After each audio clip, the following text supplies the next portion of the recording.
जब मोदी जी आए तो फ्रेजाइल 5 इकोनॉमी थी। फ्रेजाइल 5 वर्ल्ड बैंक ने हमें कहा था कि इंडिया फ्रेजाइल 5 में है। फ्रेजाइल 5 मतलब 5 ऐसे देश दुनिया के जो कभी भी कोलैप्स कर सकते हैं। ये वर्ल्ड बैंक ने कहा था, वर्ल्ड बैंक में कहा था 2013 में। तो फ्रेजाइल 5 से टॉप 5 में इन 12 सालों में हम आए। फिर वही हुआ कि एक एक करके हमने फिर चीज़ों को दुरुस्त करना शुरू किया। सारी चीज़ें जब उतना बोलेंगे तो ये नहीं।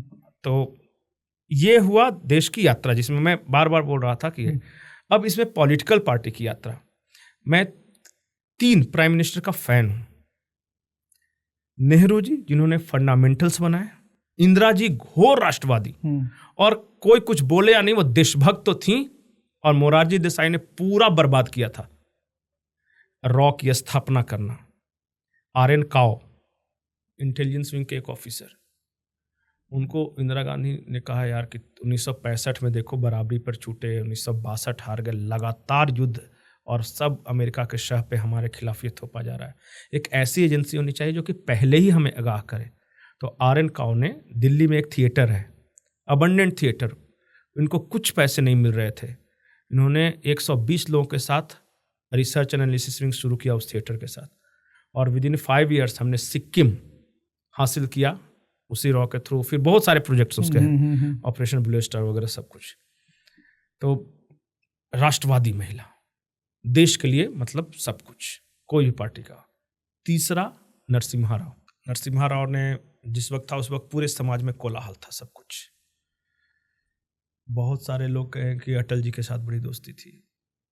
फिर उसके बाद नरसिम्हा राव के बाद मैं मानता हूं अटल जी और फिर मोदी। बस ये इन्होंने रियली में सेवा किया है, देश को आगे ले गया है। हम लोग मोदी जी पे आएंगे। हाँ। उससे पहले बीजेपी का जो ग्रोथ है वो आइडियोलॉजी की वजह से हुई है या कांग्रेस की कमजोरियों की वजह से? जो ये ट्रिमेंडस कांग्रेस की कमजोरी की वजह से नहीं, कांग्रेस जैसी थी शुरू से, जैसी थी वो, सिर्फ लीडर क्योंकि सामने नहीं था तो एक लीडर ज्यादा चमक रहा था। हाँ, संगठन की वजह से, धीरे धीरे वो तो संगठन की वजह से एक आदमी ने दूसरे को जोड़ा, दूसरे ने तीसरे को जोड़ा, इसमें करके एक स्ट्रक्चर तैयार होता गया नीचे से बीजेपी में। हाँ, वो चाहे वो संघ का आप कह दें या भारतीय जनता पार्टी का कह दें। दूसरा कि एक पैरेलल चेहरा, जब राजीव गांधी का नीचे नीचे डाउन हो गया, फिर बोफोर्स वगैरह आया, तो बीच में बहुत खिचड़ी परोस आई। उस सारे चीज़ों में अटल जी और आडवाणी, ये 2 जोड़ी थी ना, ये उस वक्त भी विजनरी माने जाते थे। मतलब इंदिरा गांधी इतना रिस्पेक्ट करती थी कि यूएन में भारत का जब बात रखने की बात आई तो अटल जी को भेजी। तो इसका मतलब छवि उनकी तो ठीक ठाक थी, तभी तो इंदिरा गांधी ने भेजा। कांग्रेस ही बहुत सारे विरोध कर रहे थे, तो इसका मतलब रिस्पेक्ट था। रिस्पेक्ट नेहरू जी भी करते थे इनकी। तो इनके पास एक ऐसा चेहरा था जो सर्वमान्य था, नीचे स्ट्रक्चर था। अब था कि कुछ ऐसा एक पुश दिया जाए, कैटलिस्ट दिया जाए, जिसकी वजह से लोग जाने आप खूब संपन्न हैं, आपके में नेतृत्व क्षमता भी है, लेकिन कोई जान ही नहीं रहा है, तो उसके लिए कुछ करना पड़ेगा। वो मौका मिला राम मंदिर आंदोलन, और राजीव गांधी ने मौका दिया।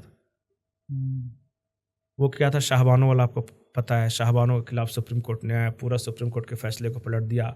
हेलीकॉप्टर से राजीव गांधी उड़ते हैं, और उस वक्त सिर्फ दूरदर्शन है, वो लाइव टेलीकास्ट करता है ताला खोलने का। वो उससे पहले किसी को पता ही नहीं था, केस चल रहा था पर उसका कोई मतलब नहीं था, बहुत लोकलाइज्ड इशू था। लेकिन जब इन्होंने ताला खोला तो कहा कि ओह ये मोमेंट है।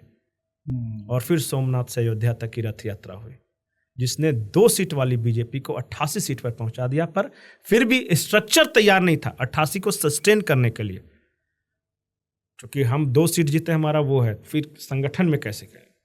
तो वहां से करते करते, और एक के बाद एक गलती। आपको पता है कांग्रेस आज लग रहा होगा कमजोर है, कांग्रेस कमजोर होनी शुरू हो गई थी इंदिरा गांधी के समय से ही। उसके बाद आप जब भी देखिए तो डाउनफॉल ही देखे बाय फ्लुक। जैसे इंदिरा गांधी मर गई तो एक इलेक्शन में आ गया 400 कुछ सीट, या फिर मतलब कि अभी यूपीए आया तो यूपीए इसलिए नहीं कि कांग्रेस मजबूत थी, पहले कांग्रेस अकेले लड़ती थी, उन्होंने सारे रीजनल दलों को मिला लिया तो आ गई सरकार। आज तो ये स्थिति है कि रीजनल दलों को मिलाने के बावजूद भी नहीं, क्योंकि इसका क्षय तो शुरू हो गया था वहीं से, और बीजेपी का राइज शुरू हो गया था वहीं से, हमेशा से देखिएगा।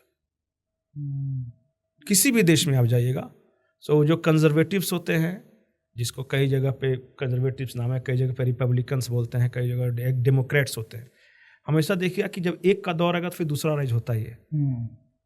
हमारे यहाँ जो कांग्रेस था, अपने 3 चीजें कांग्रेस ने गलती की। एक तो अपनी राष्ट्रवादी विचार, जो देशभक्ति जो इंदिरा गांधी के समय थी, वो खो दी बिल्कुल।